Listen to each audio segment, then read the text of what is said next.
স্বাগতম সবাইকে। আমি রাহান তালুকদার। আজ আমি তোমাদের সঙ্গে আলোচনা করব চেঞ্জিং সেন্টেন্স পার্ট 7 নিয়ে। চেঞ্জিং সেন্টেন্স পার্ট 7 এ রয়েছে কিভাবে আমরা অ্যাফার্মেটিভ থেকে নেগেটিভ করতে পারি, তার 7 এবং 8 নাম্বার মানে 7 এবং 8 নাম্বার রুল। এর আগে চেঞ্জিং সেন্টেন্স পার্ট 6 এ তোমাদের সঙ্গে আমি আলোচনা করেছিলাম অ্যাফার্মেটিভ থেকে নেগেটিভের 1 থেকে 6 নাম্বার পর্যন্ত। আজকে পার্ট 7 আলোচনা করা হবে রুল নাম্বার 7 এবং রুল নাম্বার 8 নিয়ে।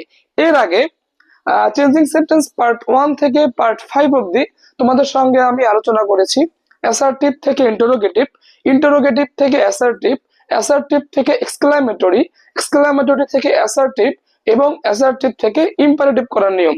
যারা পার্ট 1 থেকে পার্ট 6 অবধি দেখো নাই অবশ্যই পার্টগুলি দেখে নিও। আজকে পার্ট 7, আর পার্ট 7 এ রয়েছে রুল নাম্বার 7 এবং রুল নাম্বার 8 অ্যাফার্মেটিভ থেকে নেগেটিভ করার জন্য। দেখো রুল নাম্বার 7 কি বলা আছে, এভরি থাকলে মানে যদি অ্যাফার্মেটিভ বাক্যটায় এভরি থাকে, কি থাকে বলতো, এভরি। এভরি থাকলে এভরি উঠে দেয়ার ইজ বা দেয়ার ওয়াজ বসে। দেখো মানে ওই এভরিটাকে আমরা উঠিয়ে দিয়ে সেই এভরিটার জায়গায় আমরা কি দিব, দেয়ার ইজ অথবা দেয়ার ওয়াজ। আমরা ইজ দিব তখন যদি বাক্যটা প্রেজেন্ট হয়, আর যদি বাক্যটা পাস্ট হয় তাহলে কিন্তু দেয়ার এর পর ইজ না দিয়ে আমরা দেয়ার এর পরে ওয়াজ দেব। মানে যদি বাক্যটা মানে প্রেজেন্ট টেন্স হয় তাহলে দেব দেয়ার ইজ, আর যদি বাক্যটা পাস্ট টেন্স হয় তাহলে দেব কি বলতো, দেয়ার ওয়াজ। তারপর কি দিবা, নো প্লাস এভরি এর পরে নাউন। তুমি মনে রাখবে প্লিজ, সব সময় কিন্তু এভরির পরে একটা নাউনই থাকবে, সব সময় এভরির পরে একটা নাউনই থাকবে। তুমি করবা কি, দেয়ার ইজ বা দেয়ার ওয়াজ এটা একটা লিখে তারপর কি লিখবা, নো। তো দেয়ার ইজ নো অথবা দেয়ার ওয়াজ নো লিখে তারপর তুমি এভরি এর পরে নাউনটা বসাবা, মানে এভরির পরে একটা নাউন থাকবে, তোমাকে সেই নাউনটা লিখতে হবে কেমন, plus but, beauty but plus বাকি অংশ বসে। আমার মনে হয় একটা এক্সাম্পল দেখলে তুমি খুব সহজেই দেখো বুঝতে পারবা। দেখো, every person wants to be happy. Every মানে প্রত্যেক, পার্সন মানে ব্যক্তি, ওয়ান্টস মানে কি চায়, কি চায়, টু বি হতে চায়, হ্যাপি মানে কি সুখী হতে চায়। প্রত্যেক মানুষই সুখী হতে চায়। এই বাক্যটা আছে এই মুহূর্তে অ্যাফার্মেটিভে। কিসে আছে বলতো, এই বাক্যটা এই মুহূর্তে অ্যাফার্মেটিভে আছে। এই বাক্যটা আমাদের করতে হবে কিসে বলতো, নেগেটিভে করতে হবে। এখন দেখো এভরি থাকলে, দেখো তো এই যে এভরি, এভরি দেখা যায়, এভরি থাকলে এভরি উঠে দেয়ার ইজ বা দেয়ার ওয়াজ বসাবো। তো ফার্স্ট আমরা কি লিখবো, দেয়ার।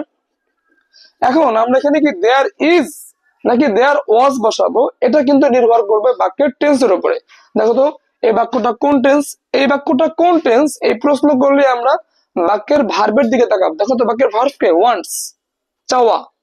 দেখো তো এই যে ভার্বের শেষে একটা এস দেখতে পাচ্ছ কিনা, একটা এস দেখতে পাচ্ছ, এই যে এস দেখতে পাওয়া মানে বাক্যটা অবশ্যই প্রেজেন্ট টেন্স। কোন টেন্স বলতো, প্রেজেন্ট টেন্স। তো যেহেতু বাক্যটা প্রেজেন্ট টেন্স, সুতরাং আমরা কিন্তু এখানে দেয়ার ওয়াজ না বরং দেয়ার ইজ দেব, কারণ প্রেজেন্ট টেন্সে কি বসে, ইজ, আর পাস্ট টেন্সে কি বসে বলতো, ওয়াজ। সো এখানে আমরা কি দেব, দেয়ার ইজ, দেয়ার ইজ। কেমন, এবার দেখো দেয়ার ইজ, তারপর কি দিবা, no, there is no, there is no plus every এর পরে নাউন। দেখো তো এভরি এর পরে নাউনটাকে, যে এভরি এর পরে নাউনটাকে পার্সন, তাই না, এটা একটা নাউন, এটা একটা কি বলতো, নাউন। তো এই যে দেয়ার ইজ নো পার্সন, আমরা দেয়ার ইজ দিলাম, তারপর কি দিলাম, নো দিলাম, প্লাস কি দিলাম, এভরি এর পরে নাউন। এভরি এর পরে কি আছে বলতো, পার্সন। এভরি এর পরে কি আছে, পার্সন, প্লাস কি বসে বলতো, বাট, প্লাস কি বসে, বাট প্লাস বাকি অংশ। তারপর দেখো তো কি বাকি আছে এখানে, দেখো এই যে এই নাউনের পরে দেখো তো কি বাকি আছে, ওয়ান্টস টু বি হ্যাপি। তো দাও ওয়ান্টস টু বি হ্যাপি। তো দেখো তোমাকে আমি আরেকবার দেখাচ্ছি, এভরি, এভরি থাকলে এভরি উঠে দেয়ার ইজ বা দেয়ার ওয়াজ নো। তো এখানে আমরা কি দিব, দেয়ার, দেয়ার ইজ নো। এখানে আমরা কিন্তু ওয়াজ দেব না, কারণ বাক্যটা প্রেজেন্ট টেন্স, তাই আমি এখানে কি দেব, ইজ দেব। দেয়ার ইজ, তারপর কি দিবা, নো, মানে there is no, there is no plus every এর পরে নাউন, প্লাস এভরি এর পরে নাউন কে, পার্সন, কি নাউন, পার্সন। তো there is no person plus কি দিবা বলতো, বাট। এই নাউনের পরে আমরা এখানে বাট দিলাম, হ্যাঁ, নিয়ম অনুযায়ী, প্লাস বাকি অংশ দেখো তো নাউনের পরে কি, নাউনের পর থেকে বাকি অংশ একদম ফুল স্টপ পর্যন্ত, ঠিক আছে। দেখো তো কি লেখা আছে তারপরে এখানে, নাউনটার পরে wants to be happy, wants to be happy, full stop, ঠিক আছে। এটা হচ্ছে তাহলে কি বলতো, এভরি থাকলে অ্যাফার্মেটিভ থেকে নেগেটিভ করার নিয়ম। এবার তোমাকে আমি দেখাবো রুল নাম্বার 8।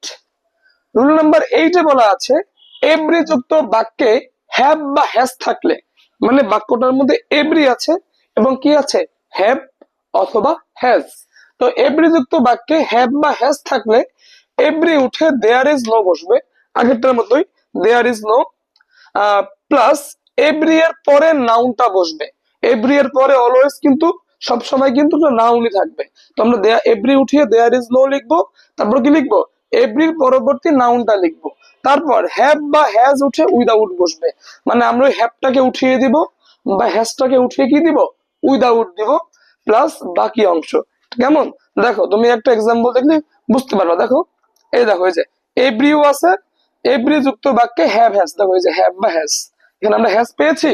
তো এভরি যুক্ত বাক্যে হ্যাভ হ্যাজ থাকলে, হ্যাঁ দেখো তো নিয়ম কি, এভরি উঠে দেয়ার ইজ নো, এভরিটাকে উঠিয়ে আমরা কি দিব, there is no, plus every এর পরের নাউন, দেখো তো এভরির পরের নাউনটাকে ম্যান, এটা হচ্ছে নাউন, এখানে আমরা ম্যান লিখলাম, there is no man, plus কি লিখবা, হ্যাভ বা হ্যাজ উঠে উইদাউট, এখানে বলতে কি দেওয়া আছে, হ্যাজ, তাই আমরা হ্যাজটাকে উঠিয়ে কি দিব, উইদাউট দিব, প্লাস বাকি অংশ। দেখো তো তারপর কি বাকি আছে এখানে, এ মোবাইল ফোন, এটা আমার জন্য বাকি অংশ, তাই না, এই, তো এখানে কি লিখবা, এ মোবাইল ফোন। তো এভরি উঠে দেয়ার ইজ নো, হ্যাঁ তারপর কি, এভরির পরবর্তী নাউনটা, এভরির পরে নাউন আছে কি ম্যান, এই সেই ম্যান, হ্যাভ বা হ্যাজ উঠে কি বসবে, উইদাউট, প্লাস বাকি অংশ। তো there is no man without mobile phone, এমন কোনো মানুষই নাই যার মানে যে মোবাইল ফোন ছাড়া আছে। এই তাহলে আমাদের রুল নাম্বার 7 এবং রুল নাম্বার 8। যারা বুঝো নাই অবশ্যই কিন্তু কমেন্টে জানিয়ে দিও আমাকে, হ্যাঁ। আর হ্যাঁ, এভাবে সহজ করে যদি ইংলিশ শিখতে চাও, ইংলিশ গ্রামার শিখতে চাও, অবশ্যই please subscribe our YouTube channel insane English method. এবং তুমি কিন্তু আমাদের ফেসবুকে ফলো করতে পারো, আমাদের ফেসবুকও same name, insane English method, ফেসবুকে ফলো করতে পারো।